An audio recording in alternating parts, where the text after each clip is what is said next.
गया भाई अकाल की तभी चलायो पंथ, अब सब सिखन को हुक्म है गुरु मानियो ग्रंथ। अब ये ग्रंथ जो है इसके अंदर जो वाणी लिख दी, बस उसी को गुरु मानकर उसकी आज्ञा मान के चलना।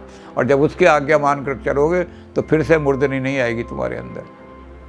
जैसे हमने कहा कि पहुल तो उनकी देन है ही, जिसने पहुल का यानी खंडे का पानी पी लिया वो अमर हो गया।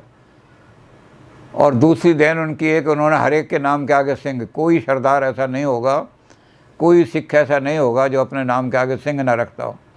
तो उन्होंने कहा कि सारे लोग हैं सिंह हैं, तो आज के बाद सब सिंह अपने आप को कहेंगे।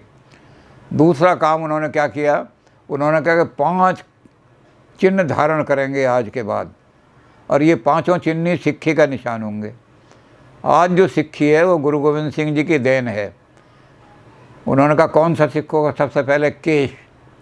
ये केश जो है ये त्याग का लक्षण है।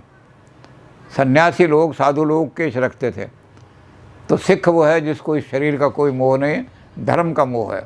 वो अपने बाल रखेगा सन्यासियों की तरह कि मैं तो सन्यासी हूँ, मुझे इस देह का मोह नहीं है, मैं शरीर से मोह नहीं रखता। ये शरीर तो नश्वर है, ये शरीर तो आज नहीं मरेगा कल मरेगा, इसलिए इस शरीर से क्या मोह करना। तो इसका चिन्ह कि मैं एक बहुत ऊंच कोटि का एक संत हूँ, तो केश रख दिया। अब उन्होंने कहा दूसरी चीज़ इस केश के साथ क्या रखनी है, स्वच्छता। कंघा रख दिया कि इस केश के साथ कंघा। Cleanliness is next to godliness. Guru Gobind Singh ने क्लीनलीनेस को चिन्ह बना दिया सिखिज्म का। सिख कभी भी गंदा नहीं रहेगा, सिख प्योरीफाइड सिख है। तो ये उन्होंने कंधा, उन्होंने कहा दूसरा जो है कंघा। तीसरी चीज़ उन्होंने कही कि हाथ को जब देखो, अपने हाथ को दर्शन करो कि ये हाथ मेरे मामूली हड्डियों के बनाए हुए नहीं हैं, ये मेरी भुजाएं लोहे जैसी हैं। अगर मैं कुछ नहीं, इस हाथ से भी किसी को मारूंगा तो उसका सिर तोड़ दूंगा। ये आत्मविश्वास का चिन्ह है। अपने ऊपर इतना विश्वास रखो। तो उसके लिए उन्होंने कहा हाथ में लोहे का कड़ा धारण करो। अब ये दूसरी बात है कि आजकल जो पढ़ा लिखा आदमी है वो कहता है कड़ा अच्छा नहीं लगता, पतला सा कड़ा पैर में धारण कर लेता है। ये गुरु गोविंद सिंह ने ये नहीं कहा था। उन्होंने कहा वो कड़ा धारण करो लोहे का, जिससे अपने उसको देखते ही आत्मविश्वास बन जाए कि मैं बड़ा मजबूत लोहे का हूँ। मैं छोटी मोटी चूड़ी धारण नहीं करता। चूड़ियाँ तो औरतें पहनती हैं, इसलिए पतले कड़े जो हैं ये तो आज मॉडर्न आदमी, अंग्रेज़ी पढ़ा लिखा आदमी पतला सा कड़ा पहनने लगा। नहीं तो गुरु गोविंद सिंह जी कहते थे, और जो असली सिख हैं आज भी वो पूरा कड़ा पहनते हैं। और जब कड़ा आपके हाथ में आ जाएगा, हाथ इतने मजबूत हो जाएंगे, भुजाएं इतनी मजबूत हो जाएंगी कि जो शस्त्र उठा करके शत्रु का संहार कर सकें। तो उन्होंने कहा अब खड्ग उठाओ, तलवार हाथ में उठा लो।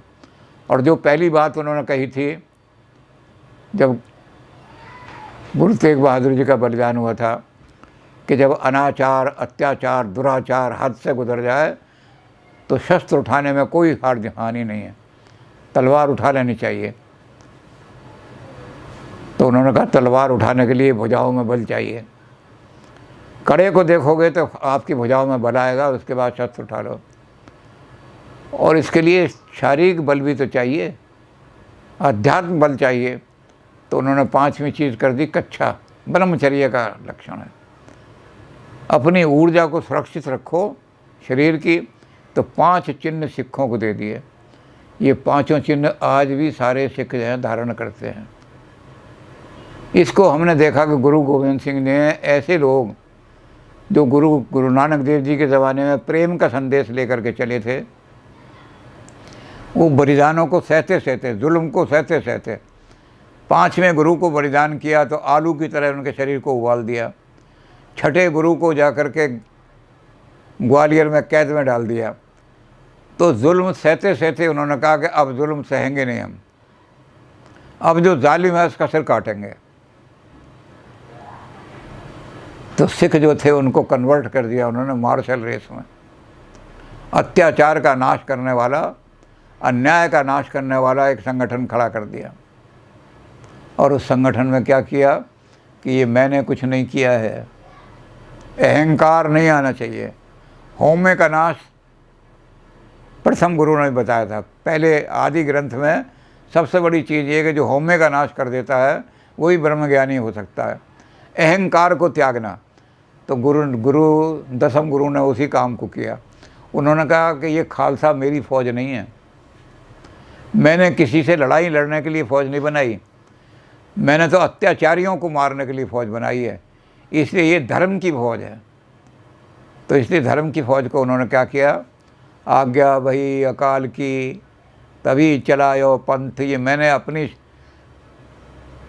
अपनी शक्ति को बढ़ाने के लिए, या मुगलों पर हमला करके अपना राज जीतने के लिए, या अपना दरबार बनाने के लिए, या पंजाब पर राज करूं मैं, इस काम के लिए मैंने फ़ौज नहीं बनाई है। ये फ़ौज बनाई है उस अकाल के लिए। उस अकाल का जो धर्म है उसकी रक्षा करेगी ये फ़ौज। तो ये अकाल की आज्ञा से बनाई गई है, मेरी आज्ञा से नहीं है, मैंने नहीं बनाई। ये खालसा मेरा नहीं है। उन्होंने कहा आज्ञा वही अकाल की तभी चलायो पंथ। अब सब सिखन को हुक्म है गुरु मानियो ग्रंथ। अब ये ग्रंथ जो है, इसके अंदर जो वाणी लिख दी, बस उसी को गुरु मानकर, उसकी आज्ञा मान के चलना। और जब उसकी आज्ञा मान कर चलोगे तो फिर से मुर्दनी नहीं आएगी तुम्हारे अंदर।